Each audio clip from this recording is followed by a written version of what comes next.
Hello friends, आज का हमारा टॉपिक है एल्गोरिथम। ठीक है, तो इस वीडियो में मैं आपको कवर कराऊंगा एल्गोरिथम टॉपिक्स के बारे में।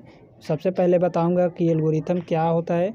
ठीक है, उसके बाद एल्गोरिथम कैसे बनाया जाता है, एल्गोरिथम यूज करने का पर्पस क्या होता है। ठीक है, एल्गोरिथम में और प्रोग्राम में रिलेशनशिप क्या है, ये सभी चीज़ें कवर करूंगा इस वीडियोज़ के अंदर। ठीक है, ये आपके एग्ज़ाम के पॉइंट्स ऑफ व्यू से या फिर इंटरव्यू के पॉइंट्स ऑफ व्यू से वेरी इंपॉर्टेंट टॉपिक्स है। ठीक है, तो इसीलिए आप लोग इस टॉपिक्स को ध्यान से देखें और समझें। ठीक है, सबसे पहले मैं आप लोगों को इंट्रोडक्शन बताता हूँ एल्गोरिथम का।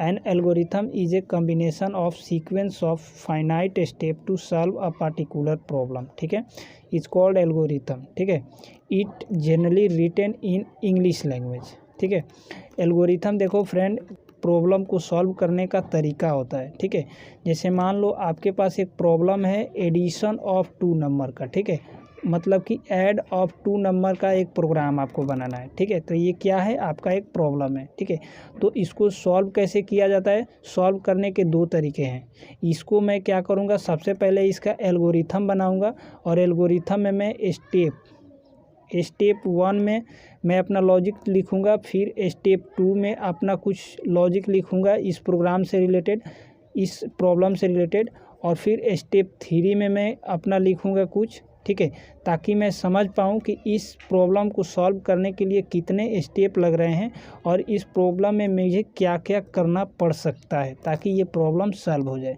ठीक है, तो जब इस प्रॉब्लम को सॉल्व करने के लिए मैं इसके लॉजिक को स्टेप बाय स्टेप में लिखता हूँ तो वो चीज़ कहलाता है हमारा एल्गोरिथम। ठीक है, आई होप आप लोगों को समझ में आ रहा होगा।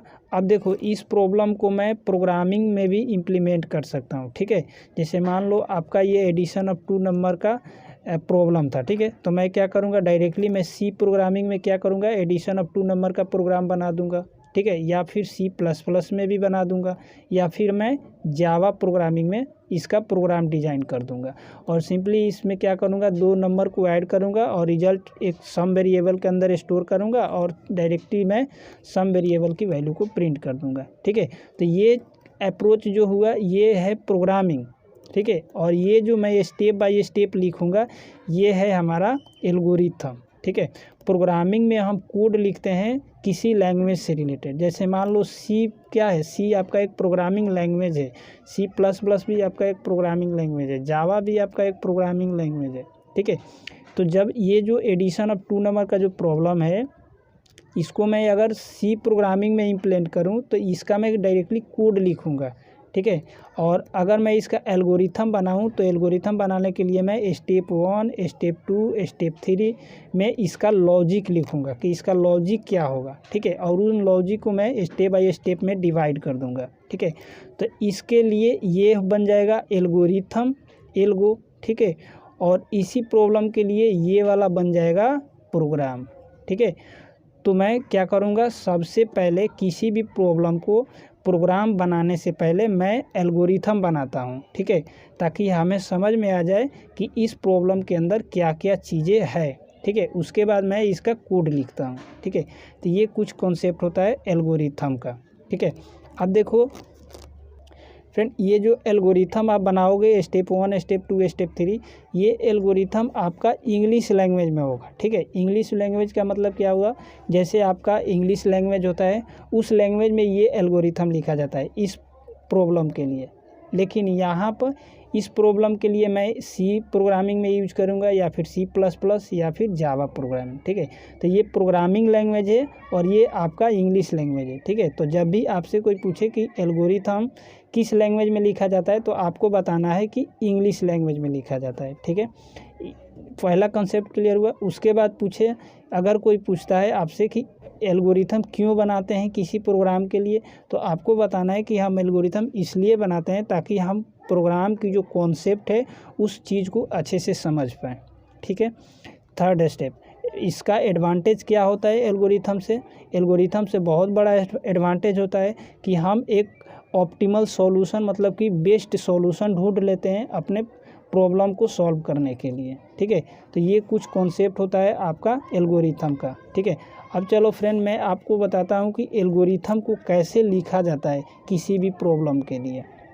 फ्रेंड किसी भी प्रॉब्लम के लिए एल्गोरिथम लिखने के लिए आपको स्टेप्स लिखना पड़ेगा, जैसे स्टेप्स 1, स्टेप 2, स्टेप 3, इस टाइप से लिखना पड़ेगा आपका स्टेप्स, और उसके बाद उन स्टेप्स के अंदर आपका कॉन्सेप्ट होगा। ठीक है, जैसे मान लो एडिशन ऑफ 2 नंबर के लिए हमें क्या बनाना है, एक एल्गोरिथम बनाना है। ठीक है, तो मैं इसका एल्गोरिथम कैसे बनाऊंगा, अगर मैं यहाँ पे कोड लिखूँ सी प्रोग्रामिंग में, तो डायरेक्टली मैं क्या लिखूँगा, एक ए वेरिएबल लूँगा, एक बी वेरिएबल लूँगा, एक सी वेरिएबल लूँगा। ठीक है, और सी में क्या करूँगा, ए प्लस बी का मैं सम डाल दूँगा। ठीक है, उसके बाद मैं क्या करूँगा, यहाँ पे प्रिंट एफ कर दूंगा, और उसके बाद %d और इन्वर्टेड कमा, और उसके बाद यहाँ पे सी को प्रिंट कर दूंगा। ठीक है, तो यहाँ पे हमारा ये इन दोनों का क्या होगा, इन दोनों का सम यहाँ पे स्टोर हो जाएगा, और डायरेक्टली ये वाला वैल्यू यहाँ पे प्रिंट हो जाएगा, तो हमारा यहाँ पे रिजल्ट मिल जाएगा। ठीक है, तो ये आपका हुआ कोडिंग।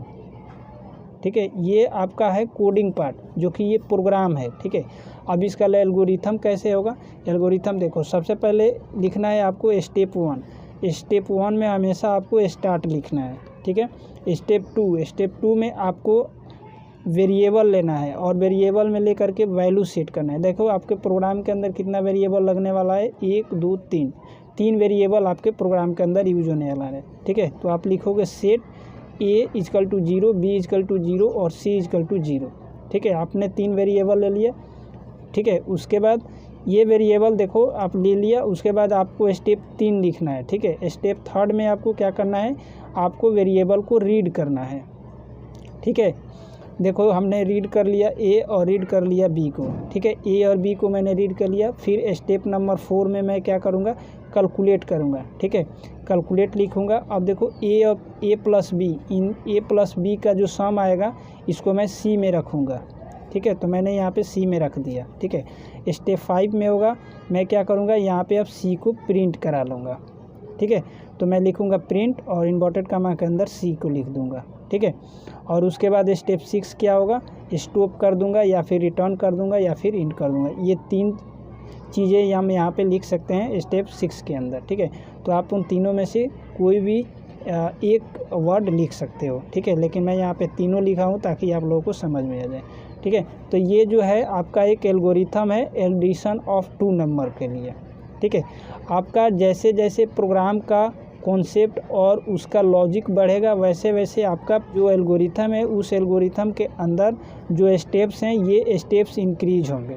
ठीक है, तो इस चीज़ से आपको घबराना नहीं है कि हमारा स्टेप्स बढ़ रहा है तो हमारा एल्गोरिथम गलत हो जाएगा। ठीक है, ऐसा नहीं है, जितना आपका प्रोग्राम बढ़ेगा उतना आपका एल्गोरिथम बढ़ेगा। ठीक है, तो फ्रेंड यही डिफरेंट होता है प्रोग्राम में और एल्गोरिथम में। ठीक है, प्रोग्राम में क्या होता है कि हम कोई प्रोग्रामिंग लैंग्वेज यूज करते हैं, जैसे C++ या फिर जावा। ठीक है, ये सभी लैंग्वेज यूज करके हम आप क्या करते हैं, अपना प्रोग्राम बनाते हैं किसी भी प्रॉब्लम के लिए। ठीक है, लेकिन एल्गोरिथम में मैं क्या यूज करता हूँ, स्टेप्स यूज करता हूँ, और उसके बाद इंग्लिश लैंग्वेज में इस प्रोग्राम का अंदर जो लॉजिक है उन सभी लॉजिक को यहाँ पे डिफाइन कर देता हूँ स्टेप बाय स्टेप। ठीक है, तो जैसे मैं लिखूँगा सामने वाला बंदा देखेगा तो समझ जाएगा कि इस एल्गोरिथम के अंदर ये चीज़ें किया गया है, इसका मतलब कि इस एल्गोरिथम का आउटपुट ये होने वाला है। ठीक है, तो एल्गोरिथम को देखते ही सामने वाला बंदा समझ जाएगा और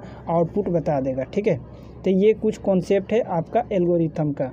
ठीक है, तो फ्रेंड आई होप आप लोगों को एल्गोरिथम और प्रोग्राम के अंदर डिफरेंस समझ में आ गया होगा बहुत अच्छे से। ठीक है, और एल्गोरिथम और प्रोग्राम भी आपको लिखने आ गया होगा। ठीक है, अब देखो जब आप यहाँ पे एल्गोरिथम समझ रहे हो ना, तो आप प्रोग्राम भी समझ लो कि प्रोग्राम होता क्या है। ठीक है, the program is a step by step procedure to solve a given particular problem is called program. ठीक है, it is generally written in any computer programming language like that C++, Java या फिर .NET PHP, कोई भी programming language हो सकता है।